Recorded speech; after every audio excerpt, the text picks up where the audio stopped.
Focus Football presented by Wingstop alongside Field Yates and Stephania Bell. My name is Daniel Dopp, and we are here to recap almost the entirety, but not quite the entirety, of your Week 17 championships, whether it's part 1 of the championship round or part 2 of the championship round. There are a lot of huge games that took place, some really big stud performances, unfortunately, some big dud performances as well.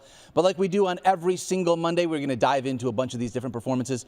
We're in a bunch of different fantasy leagues together, so I'm sure we're going to be talking about it throughout the show. However, hopefully there are a handful of guys that were able to come through for both of you two. Are you doing all right here on this Monday here after Week 17?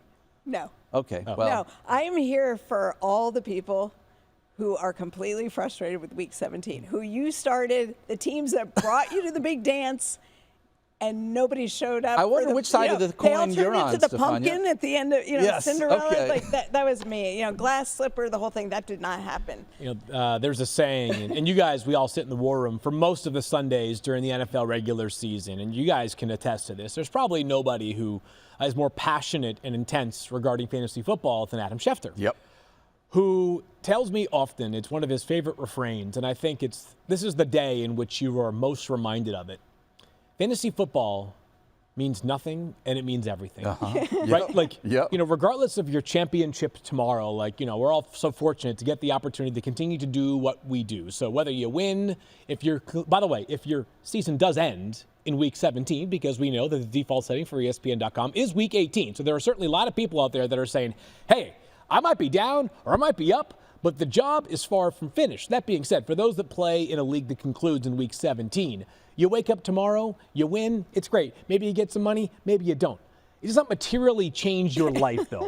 But that's the wave, the emotional roller coaster that we are all riding right now. So the intent of this show today, and again, there's still a lot of people, they're going to determine their championships next week, is to specifically think about the players that probably defined round 1 or championships this past weekend, because as we know, we are now, 5 days into the football for Week 17. So from the games that took place Saturday and Sunday, we're going to dive into the studs. Unfortunately, some of the duds as well, because there were some notable performances for better or worse. Here's the one thing that I will say that is good about Week 18. Everybody plays on Sunday. It's all this, once we get to Sunday, that's it. Yep. Everybody's playing together. Last week was challenging, right? Because you had Wednesday, Thursday, Saturday, Sunday. We've got a game tonight.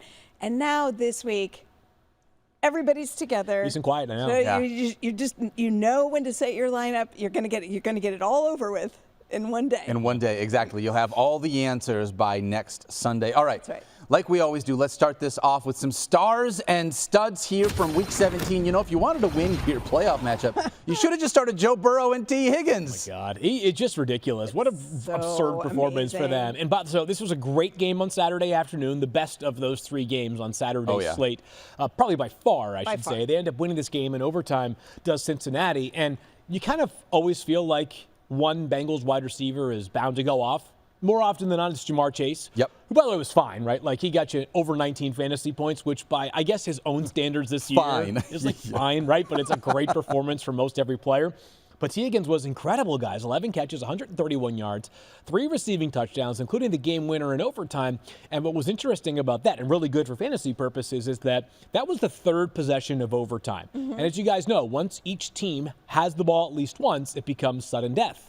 But because the Bengals are down to their backup kicker, who had missed an easy field goal earlier on in the game that could have effectively ended it. In overtime. Yeah, in overtime. That's right. Yes. Yeah. I know. They felt like, all right, look, they did not want to put it to any sort of chance. Nope. So when you've got a quarterback who's piping hot right now, the guy is playing incredible football. Out of his mind. And 2, maybe the best wide receiver duo, probably the best wide receiver duo in the NFL. That's what happens. And so T. Higgins, over 40 fantasy points. Joe Burrow, just under 37 fantasy points. He now has 8 straight games with 250-plus passing yards and 3 or more passing touchdowns. That's unreal. How do you do that? That streak is unbelievable. You have a really good crew around you, but also you come in and you defy all the odds, Stephania, that we came into the season with. I have to own this because I did it yesterday on Fantasy Football Now when we were talking about New Year's resolutions, and I said my resolution, I just built it around Joe Burrow. Yeah. Because honestly, You know how we talk about process versus results? Sure. I'm not upset with the process. People who know me, who've followed the way I look at injury analysis for a long time, know that you come in, you look at comps of other players coming off of similar injuries. You look at what you expect from a player who's dealt with injury before. Joe Burrow was coming into this season having had a difficult year last year, right? We can all agree on that. Yeah. Starts off with a calf injury at the beginning of the year, and it takes a while to get to top-level performance, then quickly ends with a wrist injury. He had to have surgery to repair and reconstruct a ligament in his wrist. We have not seen a quarterback come back from that. So without any comp and knowing, I don't know, it's your throwing wrist, and knowing, by the way, for everyone out there who still wonders, he's still on the injury report every week. Like, he manages his wrist, but he also has this mental fortitude, should have known from when he came back from the multi-ligament knee injury, to overcome whatever and just mentally sort of decide, I'm going to go back to being my old self. He flipped that switch early in the season, and you saw a different aggressiveness from Joe Burrow when it came to throwing. And what you're seeing now is sort of the peak off of that. So now my plan is, when I come into a season, to completely disregard, well, not disregard, I said inversely proportional. If the injury is more serious, and let's hope he gets through without any. Sure. But I might be more worried next year if he comes in with nothing. With no because injuries. Frankly, when he comes in off a big injury, he defies all logic. Right now, he's over 4,600 passing yards on the season, the best in his career. Yeah. I feel bad for the next quarterback to have this wrist injury because we're going to be like, well, what's the comp? It's like, oh, it's just Joe Burrow who had 8 straight Having games a with 250 career yards and 3 year touchdowns. All-Pro, might be comeback player of the year, could be vie for MVP. I also thought it was a statement game for T. Higgins. They've talked about potentially wanting to keep T. Higgins on the roster. You know, Joe Burrow's expressed it, and I think T. Higgins showed why he could be a wide receiver one anywhere else. Yeah, money talks, that's for sure. He'll have plenty of suitors this offseason. Oh, He doesn't do a deal with Cincinnati before free agency. Sneaky benefit for the Bengals this year, and it could exist next year, it might not. They need their offense every single week. I mean, think about some of the elite quarterbacks. Lamar Jackson was on ice in the fourth quarter against Houston on Christmas Day. Josh Allen and the Bills had Mitch Trubisky in the fourth quarter, right? The Bengals need Joe Burrow every single week. So clearly amongst quarterback values this year, when you factor in where they were drafted, right? Because guys like Josh and Jalen Hurts and Lamar have been incredible, but Joe was going even lower than them. Strong case for the best value along with Jaden Daniels. Those LSU quarterbacks, pretty good. Yeah, they are pretty legit. T. Higgins was pretty good. Those wide receivers from LSU. Dude. Everything is good from LSU. Yeah, I know. Honestly, we're going to Chase, he's okay. he's pretty good. We're going to talk about a handful of rookie wide receivers, but Malik Nabers, my God. Oh, my God. Dude, saved his best fantasy game of the season for week 17. He came into this game with only 4 touchdowns all season long and dropped 2 touchdowns in this game alone. By the way, he has been, and I said this word a lot coming into the season, right, when I was talking about Justin Jefferson. I said Justin Jefferson is probably the most quarterback-agnostic wide receiver in the NFL. Malik Nabers might be right up there with all the quarterbacks that he's had to play with this year. Yeah, and the thing about Justin is that, that's a system that you've trusted. It's a coaching staff that you've trusted. And I would argue, even though these players are imperfect, some of the players that Justin Jefferson was catching, this is not to be an anti-Justin thing, by the way, but in Minnesota, I felt more confident in Nick Mullins than I did with Tommy Cutlets or Tim Boyle 100%. or Drew Lock until yesterday. Because Drew Lock became freaking Peyton Manning out there yesterday. Here's what I want to know. This is I really do want to know. The story is Malik Nabers, wide receiver 2 for the week so far. Nearly 36.1 fantasy points from Malik Nabers. He's awesome. Imagine if they will get a quarterback upgrade this offseason. Nabers, he'll be a top 10 consideration for us going into next year, no doubt. Maybe even a first-round pick in fantasy. Here's what I want to know, though, for the sickos out there. And how improbable is this? I'll tell you how improbable this is. If somebody out there in a super flex league, maybe even a single quarterback league, started Drew Lock yesterday, screenshot me at Field Yates on Twitter. Because think about this. We all play in a league. It's a 12-team dynasty league. It's big rosters. It's super flex. At check yesterday, and I'm almost positive on this, one starting quarterback from yesterday's slate was available on waivers. One. Drew Lock, the only quarterback available. He had 5 touchdowns yesterday. That's brutal. Why do I have Dorian Thompson-Robinson on my roster when I could have added Drew Lock? I don't know. It's insane. It's like you should reach out for some fantasy advice. Yeah. Wow. Drew Lock, rostered in 0.9% of fantasy leagues. So My gosh. But the story, of course, for our purposes is Malik Malik Nabers. He Yeah. was awesome. What an exclamation point on the 17-week season for those that play in 17-week leagues. The Giants play next week with really nothing to play for. They no longer own the #1 pick in the NFL draft. I'm sure they'll still play. They don't really have backups to turn to. No. Dumb question about that. Yeah. Right? Who has the #1 overall pick Patriots. now? Okay, so I don't expect the Patriots to take a quarterback knowing they've got Drake May. So Correct. we're worried about a potential trade out if you're a Giants fan. Yeah, right now, if you're the Giants, you're like, so we got to win yesterday. Yeah. But if we don't get a veteran quarterback, are we going to have to trade the 4th overall pick plus a first-round Right. pick next year to the Patriots? Yep. Or we could have just lost yesterday. Now, there's evidence in the direction that, sometimes, we overstate the importance of these late season wins or losses by teams. And Houston lost late the year before they drafted C.J. Stroud, and they ended up with C.J. Stroud and the #2 pick. So, yes, I get it. There's a lot to be determined. But if you're a Giants fan out there that's frustrated by that win yesterday, I hear you. I don't blame you. Yeah. Here's one thing. We'll be talking about this when we go into next season. Malik Nabers, we mentioned yesterday on Fantasy Football Now, he was coming in with a toe injury, and there was a question. Can we have that every week practice for all him? week? I know. But every week, Malik Nabers comes in with a lower extremity ailment of some kind that limits him in practice. Very few weeks had he been a full participant in practice throughout the week. And every week he performed regardless. So I think he is going to be one of those wide receivers that has to be managed in terms of maybe limiting practice throughout the week. But if you watch the game, and I understand that maybe not a lot of people are watching the Giants, but it's really watching Malik Nabers because of the athleticism of his ability to catch the ball, move in all directions. He's very bendy. I mean, he did not look like somebody who was limited at all by any sort of lower extremity injury. awesome. So No, he was legit. I think that is part of his skill set that makes him so valuable in fantasy. Even when I'd love to go back and look at what the catchability rate of a lot of those passes are, because he makes whoever is throwing him the ball look good. Yeah, I can't wait to see him with a new quarterback next year, assuming that they draft someone. We'll see what they do, or they go out and they find a veteran that they want to be able to sign. We'll see what happens. Veteran movement for sure. Yeah. Aaron Rodgers could just go across the locker Please no, room. don't say that, Okay, Field. never We're mind. not interested in that. Speaking of, though, no one wants that. No one wants that. We want him to be a good wide receiver. Not the only rookie wide receiver that smashed yesterday, though. Actually, we got a handful of them that did really well. This one, though, has a quarterback already established, and it's Lad McConkey. Oh, boy. 8 catches, 94 yards, 2 touchdowns, 29.4 fantasy points. He's another guy that is closing out his rookie season really strong from weeks 11 to 17.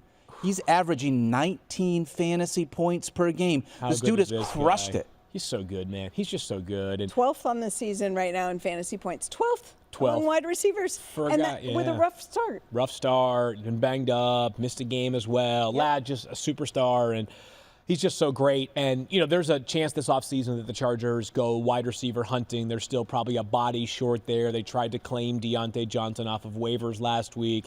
You understand that. But one thing is very certain. They don't need a wide receiver one because they've got one right now in Lad McConkey. This guy they don't need one in the sense that, if they go into next year and they add somebody who is on par with Lad McConkey, that's totally fine. This team has just such a good playmaker. And they built the team through the trenches. They wanted to protect Justin Herbert, give him time to throw. They did that on Saturday. Justin Herbert is a menace. The guy is ridiculous. There actually could have been another touchdown for Lad McConkey on a near connection in the end zone.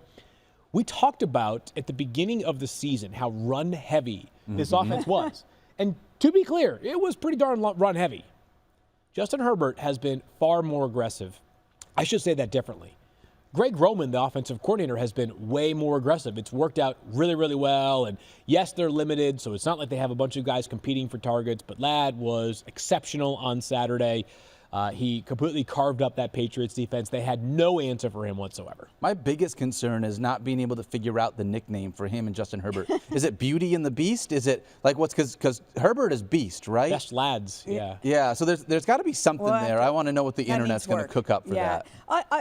I just thinking about coming into the season, you were high on Lad McConkey because of your draft work, and you talked about his skill level. I was really excited on him early, But the problem was Justin Herbert got hurt early with the Yeah. plantar fascia.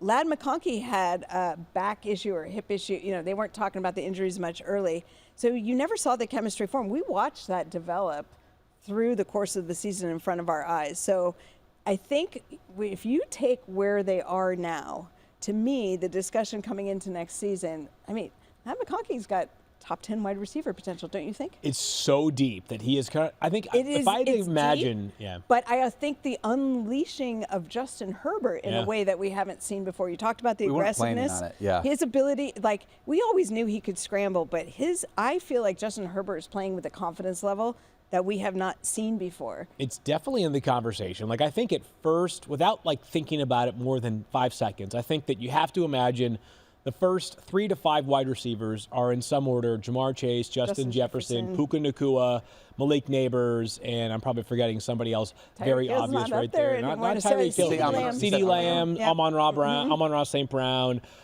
Probably, maybe there's a conversation surrounding Brian Thomas Jr. as well. We'll talk about him in a little bit. So it's definitely possible. That bubble around number 10 to 12? Somewhere in that range. He is just flat out ridiculous. He has been so fun to watch. He is a beast. I just want to say this. Lad McConkey, you mentioned this, Stephania, wide receiver 12 right now on the season. The guy that was the actual number 1 wide receiver taken here in this draft. Unfortunately, I'm looking at this wide receiver 33 from Marvin Harrison Jr. Jeez. So just the difference. We got a lot of time in the offseason to detox on some of this stuff. Listen, I had asked you, coming into this game, Field Yates for the Tampa Bay Buccaneers, are we worried about having Baker Mayfield inside our top 5 to 7 because they may just run the ball nonstop because it's the Carolina Panthers? Well, spoiler alert, Bucky Irving did run the ball unbelievably well. He had 23 fantasy points, 113 yards on the ground, and 4 catches for 77 yards. Good enough, like I said, for 23 points. But Baker Mayfield still threw 5 touchdowns. So ridiculous. The entire offense. This offense was unbelievable. Ridiculous. And this is not what you're thinking of at the start of the season, like the powerhouse offense that it was. Baker Mayfield also taking punishment. It doesn't, like, he's like when, the Energizer Bunny, like, gets up, keeps on going when it looks like he's going to be down for the count. Wasn't he evaluated at one point in the game for concussion? I believe he was. And then quickly back, obviously. He's back in 27 of 32, 359 yards. Yeah, it seems good when you have the same number of touchdown passes and incompletions. That seems good. 9 finishes inside the top 7. Touchdowns. His 5th finish as QB 2 or higher this year. Yeah, so obviously 2 more to play tonight, but that's going to be a hard bar for either of the other 2 guys to clear, meaning Brock Purdy and Jared Goff at 34.56 points for Baker. Mike Evans was great yesterday. Jalen McMillan has really risen. Talk about a guy who he might be a playoff winner for you because he's been excellent. And then Bucky Irving, we'll have a thoughtful conversation about where he ranks for running backs next offseason. But I wanted to go back to something that Mike was talking about last week at some point. He was talking about how because Mike is so determined and ahead of the game, he has already put together his initial ranks for 2025. I can barely decide what I'm going to have for lunch this afternoon. But Mike was talking about how he's got 5 quarterbacks kind of entrenched as the first 5. And again, in some order, Jaden, Lamar, Jalen Hurts, Josh Allen, Joe Burrow. You guys can decide how you want to rank those players 1 through 5. But hard to debate those guys as the first 5. Who's 6?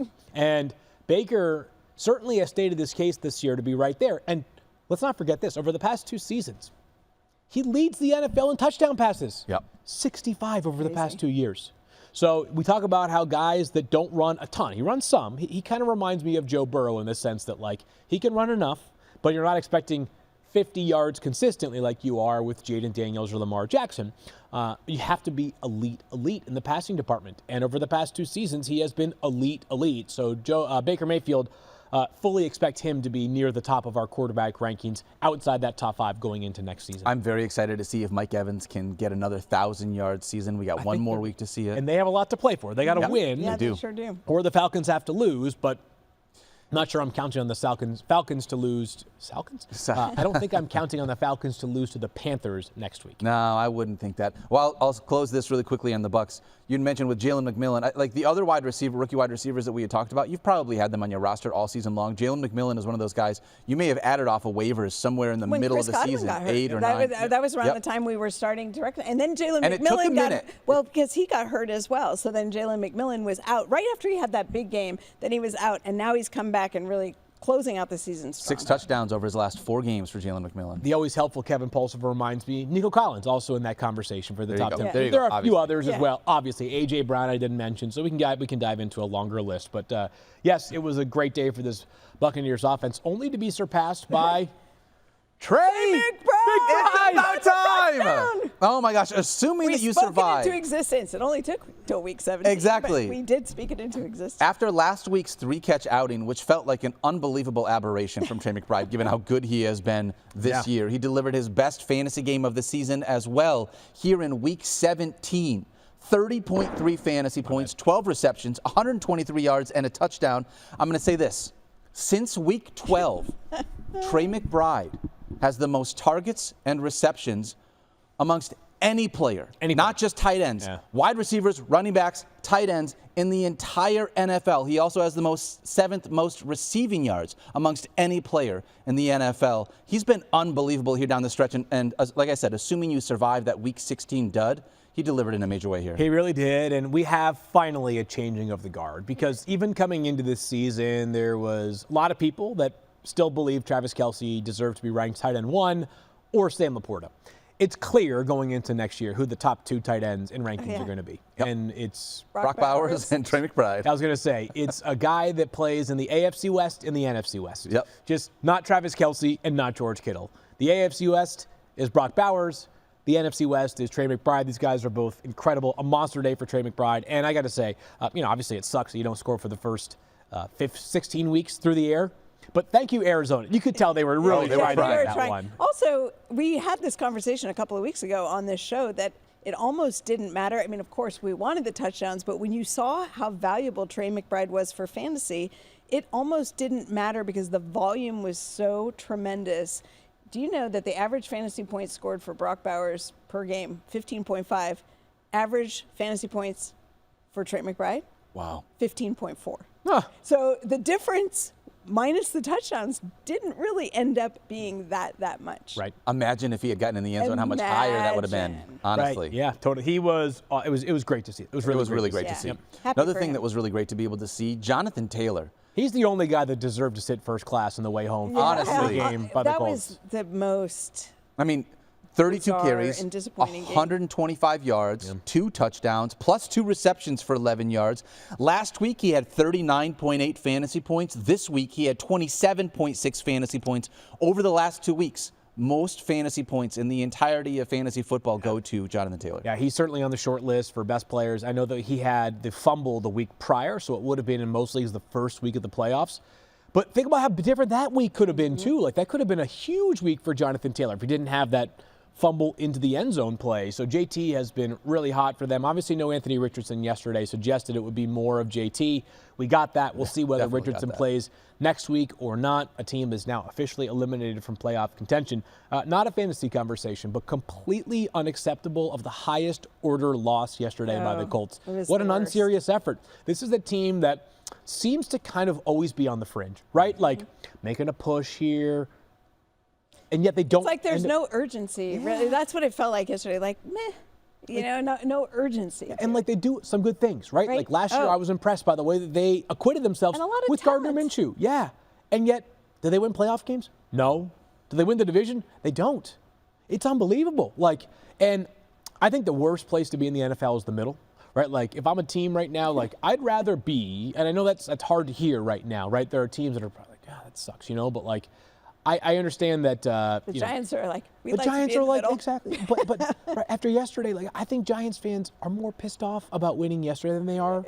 Yeah, that sucks. Like now they're gonna have to potentially pay the Patriots a freight. The Patriots are like, we got Drake May, we're freaking auction Patriots up. Somehow, like they're like the cat that lands on their feet. Like they know they've got their quarterback because he's fantastic. We're seeing all kinds of things from Drake May, and now they're going to be able to get all these building blocks. Yeah, I mean they have a long ways to go, obviously. But you'd rather have the quarterback, and know what you need to build around it. Just back up the Brinks truck to T. Higgins' house and just say, please. Patriots have by far the most cap space in the NFL this offseason. And if they lose next week, they're going to have the #1 overall pick in the draft. Now, They also probably had the most needs in the NFL. Yeah. Still, I'd rather be the blank canvas than the team that is like halfway through and then they realize they've made 7 errors along the way, and it feels like that's where Indianapolis is. So just, that's a look in the mirror type game from Indianapolis, completely ridiculously unacceptable. It'd be really hard to rank them for fantasy coming into next year, I think, because there's so many unanswered questions that we are going to be like, well, so what do we have exactly with Anthony Richardson? What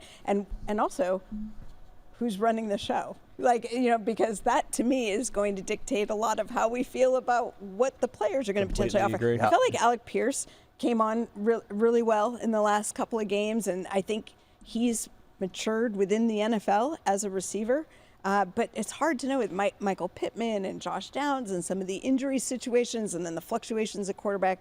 I just think good luck to us trying to figure out how to rank all this coming into next year. Yep, that'll be a thing. Honestly, there are a handful of teams that you guys just mentioned, right, where it's both the Colts and the Patriots. It's like you got to look yourself in the mirror and kind of figure out who you are. I think the Jacksonville Jaguars are in that same conversation. One thing that they don't have to figure out, though, is what they have in their wide receiver, Brian Thomas Jr. What do they have in the water in Baton Rouge? All these freaking wide receivers, man. Jamar Chase, Justin Jefferson, Brian Thomas Jr., Malik Nabers. Are you kidding me? I'm just going to draft. I'm going to write Brad Holmes a letter and just say, I need you to draft every single LSU wide receiver that's available. Kyron Lacey is the best one that's eligible this year. I think he's more like a 3rd or 4th round pick. But there's a kid from TCU who started his career at LSU, Jack Beck. So I'm still counting him. Okay. Sure. Yeah. I'm counting him as an LSU. If you touch the tree of LSU, we're going to He'd be a great look line. at you. Brian, Back end of round 3. I'm in on that. Yeah. I'm in on mid-round wide receivers. Yep, Field they've worked out well. Why did we not see Brian Thomas coming the way we did? I think the answer is probably this. This is my best guess, because I was thinking about this as well, is that this, and I talk about this when running backs come into the NFL with limited passing game production, and we wonder what ability they have to catch passes. I will often note that in college football, like Ashton Genty caught a ton of passes 2 years ago, as in the 2023 season. He was a non-factor for the most part this year for Boise State. Why? Because he was just running the football every play for 12 yards and ended up with 300 yards a game and 5 touchdowns. So with Brian Thomas Jr. for LSU, all of his stuff last year was down the field until the bowl game against Wisconsin, where he had 9 catches for 94 yards or something. And you were like, it was the game without Jaden Daniels. No Jaden Daniels. They had to change the offense. And I remember thinking to myself, that's a pretty important game. But what's going to get him drafted is the fact that he's 6'2", 205 pounds, runs a 4.3, 4.40. And then the team signed in free agency Gabe Davis, who, if there's one thing that you can sort of figure Gabe is going to be asked to do, it's just go down the field. You're big and you're fast. Just go run straight and take the top off the defense. So between Christian Kirk, Evan Ingram coming off of the 2nd most catches by a tight end in a single season ever, it felt like there was just a bit more clutter in this offense. Plus Travis Etienne, 3rd most touches in the NFL last year. Good point. It maybe just felt like there was a bit more ahead of him. But, ooh, boy, I don't care how high you were. It probably wasn't high enough. I think that was you described it really well, Field, because a lot of times we say, what's the path to this person getting opportunities in the offense? Yep. And if all of those people, if Christian Kirk had stayed healthy, if Evan Ingram had stayed healthy, if Travis Etienne had played really well, if Gabe Davis became a bigger part, then it would have been all right, well, we just don't think there's going to be as many opportunities. Yeah. But the path opened up for Brian Thomas Jr. to be hey, I'm the alpha in this offense. In case there's any questions, going into next year, this dude is unbelievable. Since the start of the fantasy playoffs in Week 15, no wide receiver has more fantasy points than Brian Thomas Jr. If you had to guess where he was on wide receivers on fantasy points on the season, unless you know this. Oh, I would say he's top 10, but I'm not sure. Lip seal, I know the answer. 4th. Yeah, Mike had a big post about that. Ridiculous. Insane. I don't follow Mike on Twitter. You're not the only one. Someone sent it to me. Yeah. Jamar Chase. Heard of him. Yes. He's pretty good. Yeah. Justin Jefferson. Yeah, he's good. Not bad. Amon-Ra St. Brown. The 3 wide receivers we were having conversation about at the top. And then Brian Thomas. It's unreal. And I feel like he snuck up on us for all the reasons that you mentioned. Yep. We thought he had potential. We knew he was a talent. We didn't see the path. And then as things opened up, he accelerated. Now, granted, when you look at total fantasy points, there's almost 100 fantasy points difference between him and Jamar Chase. So, But still a great but season. still, Yeah. when you look at the talent and the depth of wide receiver, for him to be in that position at this point in the year is pretty impressive. So the only non-LSU wide receiver in the top 4 is Amon-Ra St. Brown this Yeah. year? Is that it? Wow. Just a quick and a shout out here. We're going to get into actual shout outs in just a couple of moments here. But Brian Thomas Jr. completes the square, I guess, as yesterday we had 4 rookies for the season reach 1,000 receiving yards. It's awesome. Brock Bowers, Yep. Malik Nabers, Yep. Brian Thomas Jr., and Lad McConkey all got there. First time in NFL history we've ever had 4 rookies reach 1,000 receiving yards. Imagine how disappointing future draft classes are going to be because of how absurdly great this year's draft class was. I was thinking about, because we play in this Dynasty League, and there are just gems all over the place, right? Like, if I'm not mistaken, Keith Lipscomb drafted both Jaden Daniels and Brian Thomas Jr. And Brian Thomas Jr. Like, that's just a hard thing That's to not do. fair. But we're all going to have swings and misses, right? Like, that's the way it works in this league, right? Do we all get swings? Because I feel like I have a lot of misses in that league. But you were competing for the top Am I 50. the Colts? No, I'm. No, Yes. listen, You're going to have a good draft pick as well, Stephania, and there's going to be a lot of good all the draft options. picks now. You've got all the draft picks. But I mentioned 4. Yeah. I did not mention Marvin Harrison Jr. Nope. Rome Odunze, 2 guys who went in the first 9 selections. Yep. So in between, you factor in those, at least, I believe, 4 fantasy relevant quarterbacks, because we know in some order, Jaden first, Bo, Drake, Caleb, all 4 of those guys are going to be fantasy relevant coming into next year. Michael Penix Jr. making his case, like just a ridiculous class. It's fun from to last see the rookie season. quarterbacks performing so well. Yes, it is. I know we're veering off, but honestly, let's go to running backs. Yeah. Dude, from Can we just 1,000. talk about the guy when you have expectations and you say, I need you to be who you were all fantasy season long. Saquon, you did not disappoint for me, even though the rest of my team let me down. I know. Unbelievable. He hits the 2K mark in rushing yards. What's funny, though? I just love him. I love him so much for just everything he went through. Yeah. Getting, the Giants move on from him. He goes to the enemy across, the state line, and he becomes celebrated with the Eagles. And you feel like this is the best year of his career. Oh, without question. Without question. He has crushed it. I feel like he took the high road, and maybe he said some stuff that I just don't know about, but he obviously. He was always very straightforward. In fact, when he was with the Giants and talking about wanting to get paid what he thought he was worth, I thought he was excellent in terms of his transparency and professional. There were no secrets. There was not really any bad mouth. He made it clear he wanted to be with the Giants. They chose to move on, and then he made the best of it, and clearly is continuing to make the best. If there's of it. any running back in the NFL right now that is worth every penny that they got, it is Saquon Barkley coming out of this free agency period. Incredible. Yeah, incredible. Congratulations on over 2,000 rushing yards. Tomorrow's show, we're going to spend talking about motivations for a lot of it, meaning like Week 18 motivations. I will spoil one thing. I know Saquon Barkley needs 101 yards to surpass Eric, or maybe whatever the number is. Something it's like 101 that. to It's surpass very close Eric to 100. Dickerson. Yeah. It ain't happening, people. It is not happening. I'm spoiling this right now. He will not. I'd be surprised if he's even dressed in a jersey on Sunday. So, sorry, make other plans. Kenneth Gainwell, you are up next. You know who is going to dress in a jersey is that guy that caught the football from A.J. Brown. You see that? That was a pretty cool moment, just for what it's worth, in case you guys didn't see this. Tanner McKee threw his first touchdown pass. Sick catch. And yeah, it was great. And then A.J. Brown was like, well, this will be fun. And he just throws the ball up into the stands and doesn't realize. Who did that earlier this year? I feel like there was another wide receiver that did something like that. Was it Mike Evans or someone like that? Someone took something. Yeah, there was where they had to go and get it back. Yeah, and they were like, I didn't know that was like such a big deal of a situation. And so A.J. Brown goes up into the stands, finds a way to be able to give a jersey to the guy that caught the football. They get it back to Tanner McKee so he can have his first touchdown pass in the NFL, which was very cool. But very cool. A lot of cool Good things going on for feels. the Eagles right now. Yeah.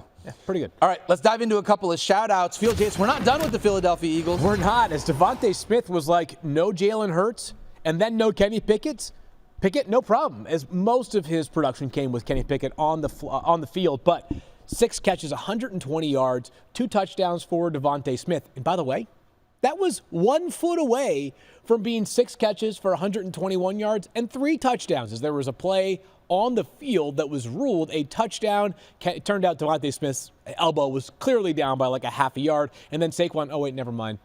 Kenny Pickett got the tush push the very That's next right. play. So very on-brand finish there from the Philadelphia Eagles. But good stuff yesterday from Devontae Smith. A strong finish for him, Daniel. Yeah. Sort of like a former Detroit Lion. Yeah, shout out to our Wingstop's playoff stash person this week. We're talking about Amir Abdullah. 3 straight games over 17.5 fantasy points, had 115 yards on the ground, 3 catches for 32 yards, good enough for 17.7 fantasy points.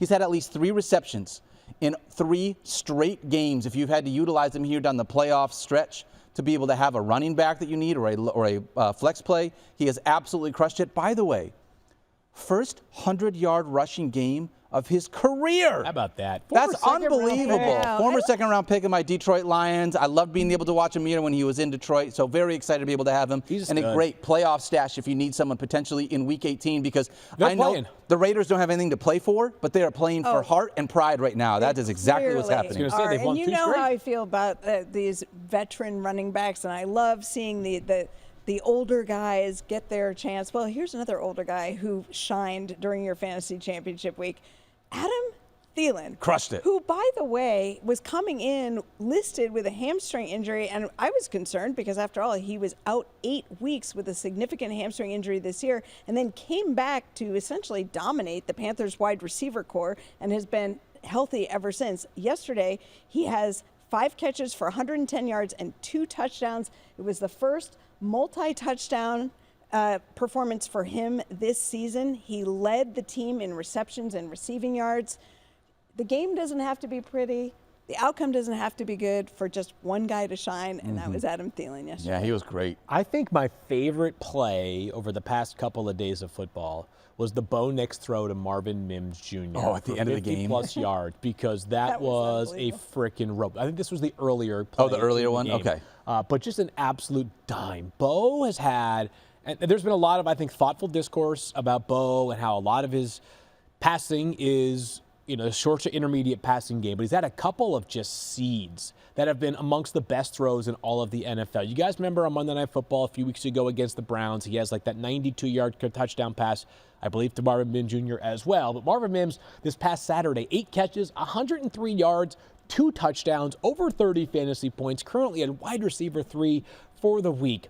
This is the kind of player that I think he'd be a fascinating dynasty trade chip this offseason. Like, I don't know exactly what to make of the value of him. Cortland Sutton is going to be a free agent after this year. Not saying he won't be back in Denver, but TBD on that.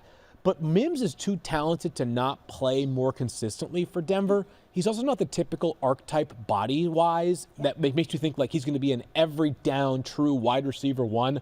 But a great game on Saturday, Daniel. I know they came up a bit short, but it was not Marvin Mims Jr.'s fault for that. No, he crushed it, absolutely. And by the way, I've got Bo Nix in Dynasty, so now I've got to start looking ahead here, Field Jays, to figure out what I can do with them.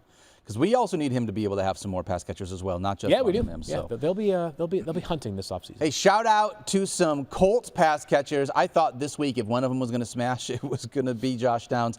Turns out it was Michael Pittman Jr. and Alec Pierce. Both of them crushed it. Michael Pittman Jr., 9 catches for 109 yards and a touchdown. Alec Pierce, 6 catches for 122 yards and a touchdown. Both of them over 24 fantasy points. Right now, heading into Monday Night Football, both of them are top 10 wide receivers on the week. I think that if you needed one of these 2 guys, it was a little bit more of a dart throw, but that dart throw paid off for you big time here in Week 17. Shout out to those 2 Colts wide receivers. Hey, you know what? I don't want to steal Stephania's thunder, but this is one where there was enough publicly reported stuff that I feel like I can chime in. Like, Michael Pittman Jr. literally was almost out for the year. Yeah. Like, Oh that my was God. the plan.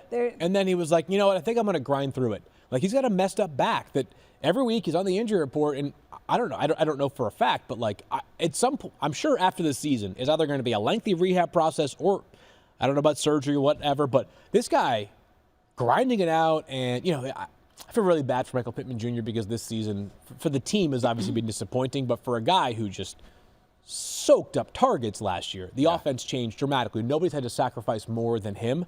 So, the result sucked yesterday, but I was happy to be reminded that Michael Pittman Jr. is a really talented player, and Stephania properly praised Alec Pierce for the development he has made this year.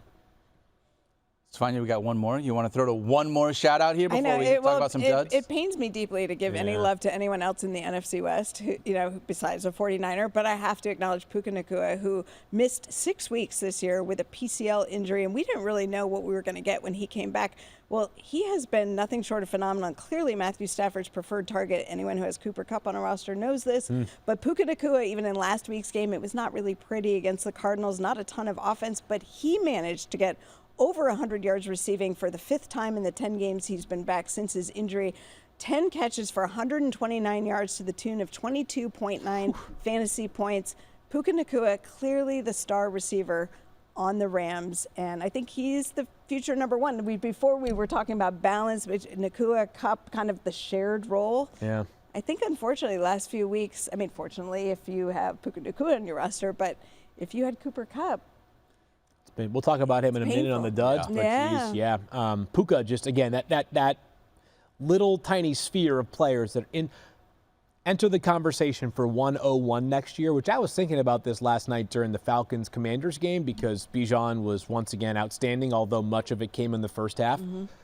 I think there might be a more wide-open race than any of my years at ESPN Fantasy for 1.01 because – again, off the cuff, I think you can make a very strong case for Justin Jefferson, Jamar Chase, Puka Nacua, Bijan Robinson, Saquon Barkley will garner some sort of that attention as well. So, and not to overlook like Christian McCaffrey healthy next year.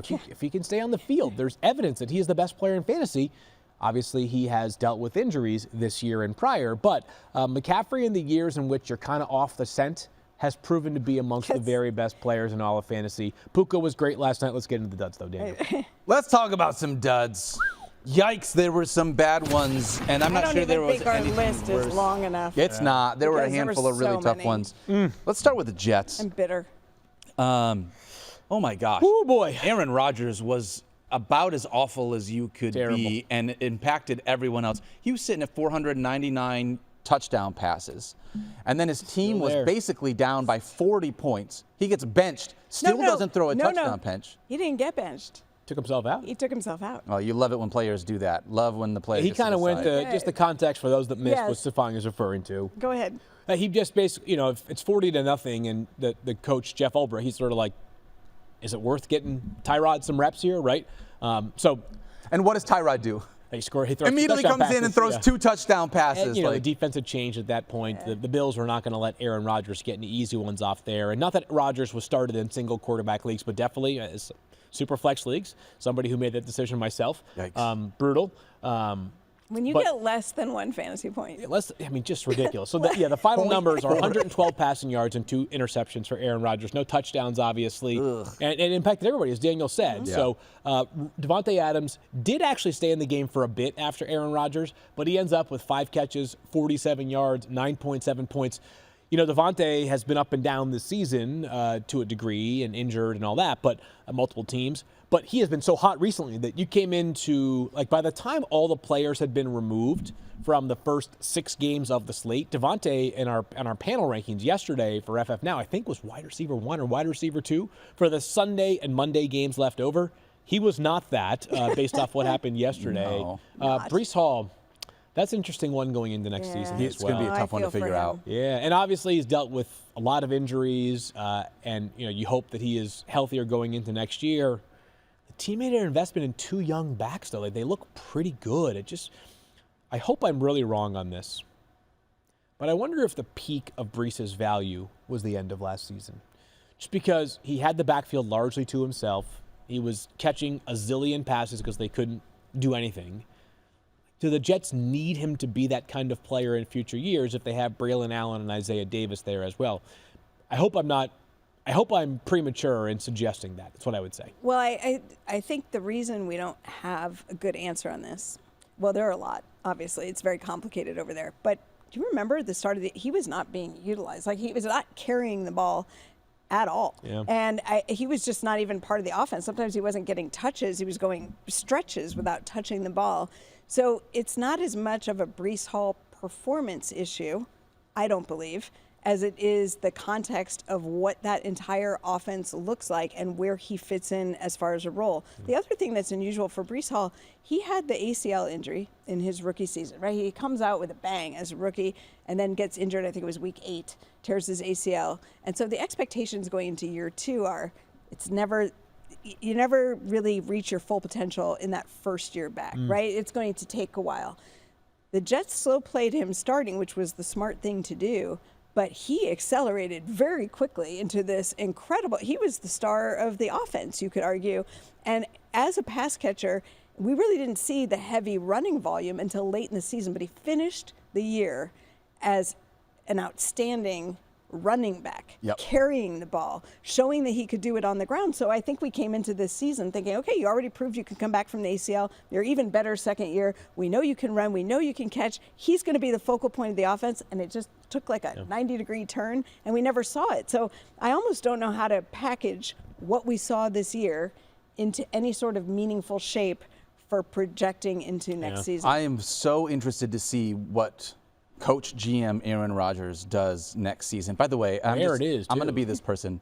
Jets have the chance to do the funniest thing of all time by just letting Tyrod Taylor start and not let Aaron Rodgers get to 500 passing touchdowns with the Jets.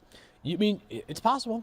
Like, what has he done? Is there, in recent memory, since we've been alive, is there another future first ballot Hall of Famer that has played this poorly at the end of their career? I mean, Brett Favre had a tough finish. Joe Montana had a tough finish.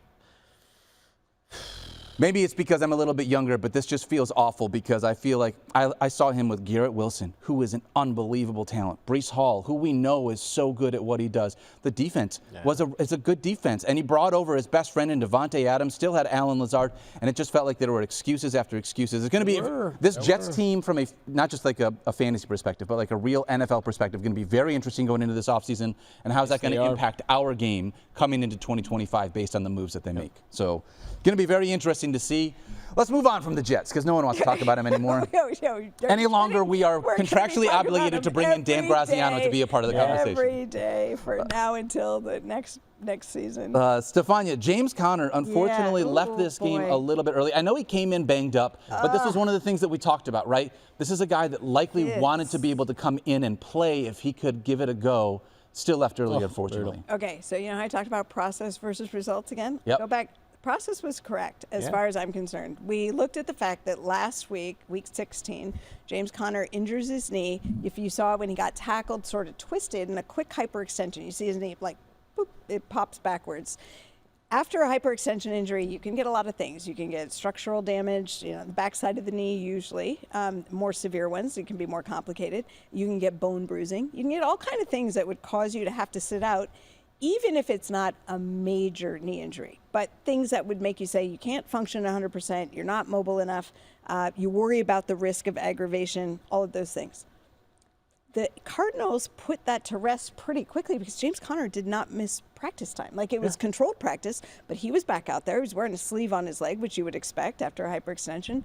He was out there every day, and my premise was the team has already extended him for 2 years. He's already got a secure place with them. He's proven that he could stay healthy all season because this didn't happen until week 16. He's been the star. The unheralded coming into the season, perhaps, running back that you were able to draft much lower than what he ended up performing for you. And I'm like, they're not going to risk this for James Conner's health if he's really not ready to go. There's a lot of confidence in this. Here's what happens. He comes out, he's the one who touches the ball first when Arizona has the ball. He gets the first carry. In the second quarter, I think he touched the ball 6 times. And then in the second quarter, with about 11 minutes left on a 4th and 1, they give it to him to try and get the first down. It does not go well. Something happens. Jonathan Gannon later said he thought he got his knee twisted up, which made me think, is it similar to what happened when he had the injury in week 16? And he comes out of the game. He never comes back. He was listed as questionable to return. It looked like he wanted to come back in, but then the conversation was being had, like, if this tweaked your knee already, then we're not going to bring you back. So fantasy managers are wondering, what happened? Why are they not giving it to James Conner? Well, he was out, and in a situation that we probably could have said we should have seen coming, but I just didn't think they would take the chance on it if it was that close to him being able to be susceptible. If there was to that much risk. Yeah, I totally it's get what you're hard saying, because, which is look, tough. Anytime you step on the field and you're a running back, your injury risk is great because of the position you play. We talk about this all the time. So could it have happened? The fact it was the same thing, that's the part that bothered me. Yeah. Yeah, it just sucks. You have to make a decision before the game begins, so sucks. You got to live with the abbreviated night for James Conner, but I have nothing but respect for that warrior out there. 100%. So no regret on my end. Yeah. I would have some regret if I started Ramondre Stevenson in the championship. My gosh. though. Fields, you could have had 2 carries and had more yards than Ramondre Stevenson. Yeah, just a crazy night. 0.1 fantasy points for Ramondre Stevenson. A crazy afternoon, I should say. Just a weird one. So, right before the game, the Patriots head coach, Gerard Mayo, told their radio broadcast, hey, he's not going to start. He ended up starting, which, whatever. That's weird. Weird. Yeah. But he played 5 fewer snaps than Antonio Gibson, but still, he played, it was 29-24. So it's not like he played 8 snaps and he had 2 carries for 1 yard. Just a terrible night terrible afternoon at the office for obviously the entire Patriots offense, but Ramondre Stevenson was really susceptible to that game script there. He'll be another interesting one to rank going into next season. He's been a guy who pretty much has been dependent upon excellent volume and finding the end zone, but really disappointing as far as efficiency is concerned for the entirety of this season, and his passing game role has dramatically dropped off. So a tough finish there for Ramondre. Yeah, not just Ramondre Stevenson that had a tough finish. Cooper Kupp. Yeah. This one was just really frustrating for pretty much everyone involved. We had talked about how Cooper Kupp had back-to-back games that didn't look fantastic. And it's like, you know what, though? If there's one guy I'm still going to trust here in Week 17, it's Cooper Kupp because his name is Cooper freaking Kupp. We've seen what he can do with Matthew Stafford out there. I think there's a lot of factors in play. Yep. Is he banged up? Is there something going on here? Is this just like he's been phased out of the offense? I have nothing on the banged up front. It's December. It's almost January, and he's older. Maybe he's just more fatigued. So here are the factors that I think matter most here. First of all, they've got, they really do have one of the 3 or 4 best receivers in the NFL who the offense is built around, right? Yep. Mm-hmm. It's built around Puka. He is going to be option often A and sometimes B as well. Second thing is this is a team that loves to run the football. Kyron was busy once again. He found the end zone on Saturday night as well. The other thing is that they just aren't they're comfortable playing tight games where they just ground control.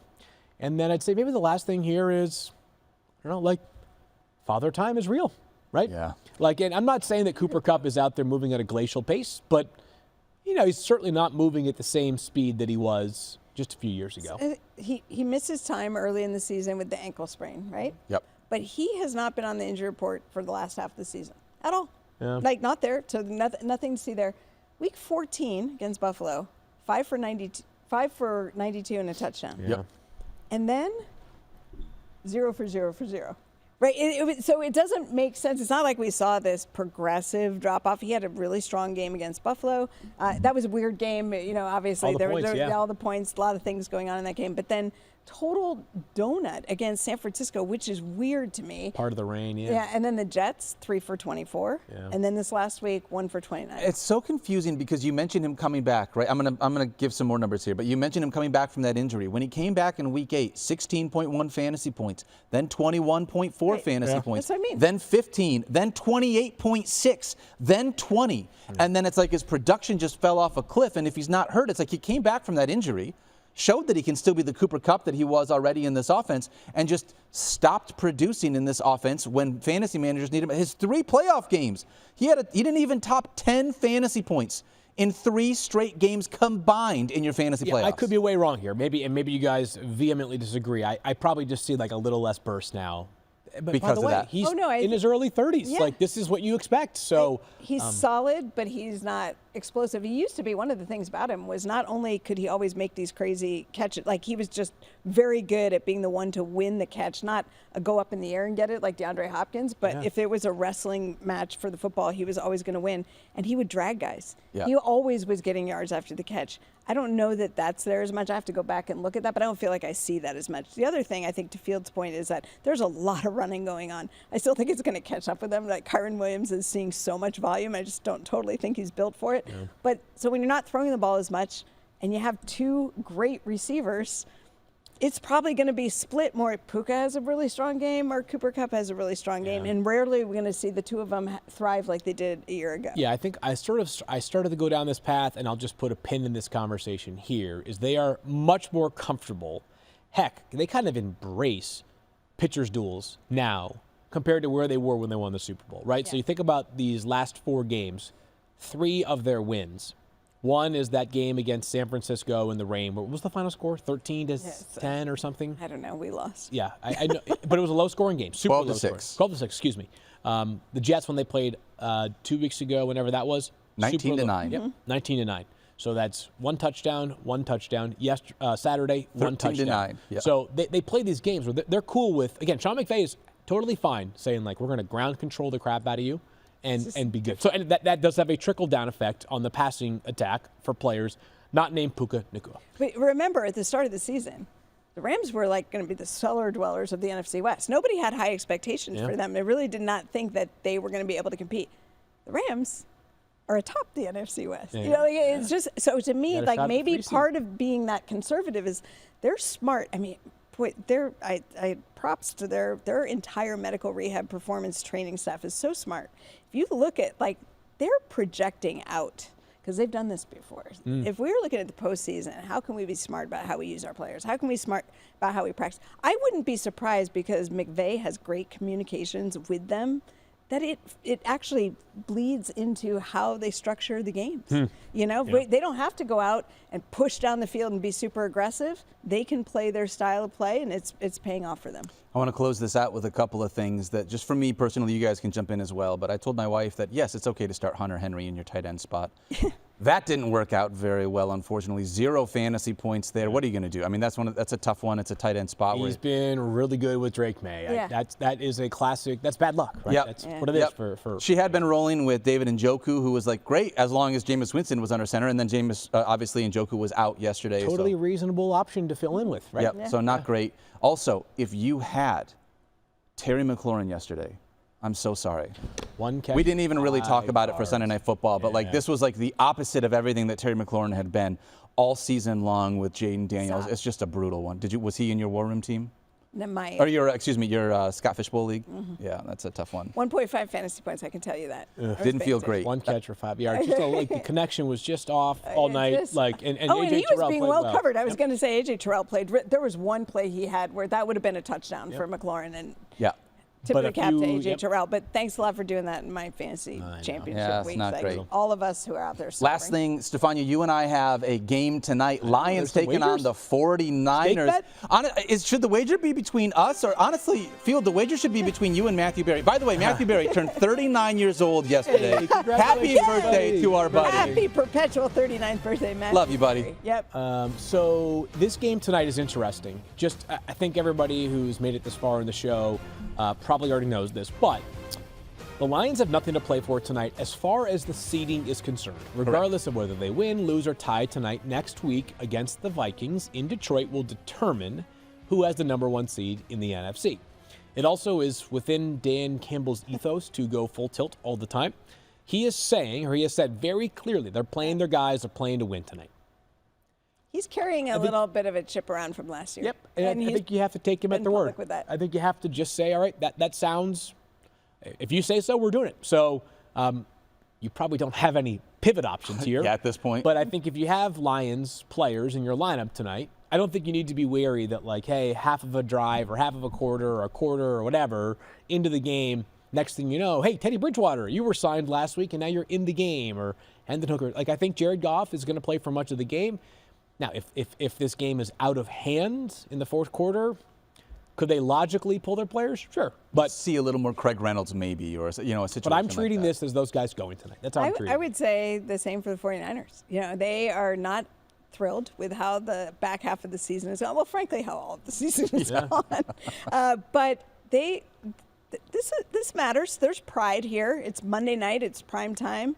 And Isaac Guerendo is going to play. Yep. You know, Isaac Guerendo might be somebody who helped move you along and get you towards your fantasy playoffs, and then you didn't have him last week with a hamstring injury combined with the foot injury that preceded that Thursday night game against the Rams.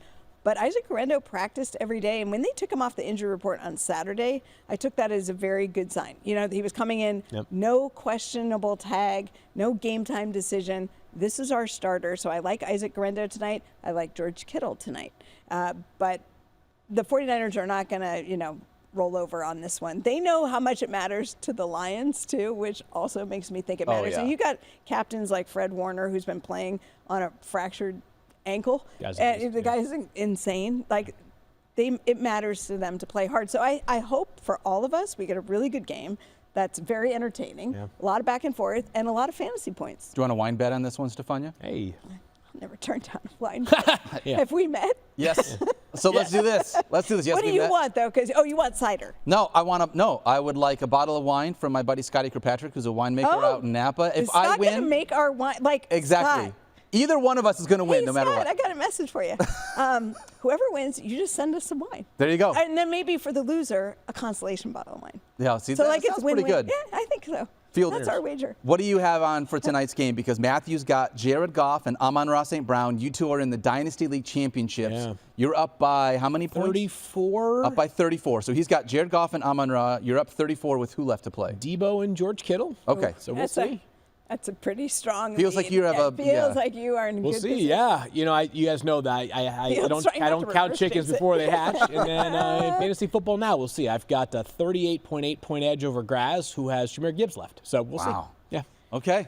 It's going to be a very fun Sorry, one. Graz. I mean, but if he gets 38.9 from Jameer Gibbs, I'm just going to tip my cap. It's going to be a really fun game to watch if Well, I'm Jameer just going Gibbs to tip scores my 39 cap. points. Like, listen, you get. I put up 169 points in that league. Yeah. Like that's a really good number. That's if you lose on to a 170 point effort. Like, what are you going to do? A tip of your decision-making hat. We might have a dual league champion tomorrow. We'll see, or hopefully. whenever Oh, man. we're back. Tomorrow. Yes, we're This guy's back head is going to be so big if he wins 2 championships take it. I know. Honestly, What are we all gonna right. do? We need That's gonna do somebody it. to represent the championship Let's world. go. That's right. Yeah. All right, that's going to do it for us today. Thank you so much for hanging out with us. By the way, if you're here, it's because we know that you're a diehard at this point here in Week 17. We love you guys. appreciate you. We also love Wingstop, presenter of the show. Shout out to them. Don't forget to love each other, be kind to yourself, and have fun watching some Monday Night Football. We'll see you guys tomorrow. Later. Go Niners.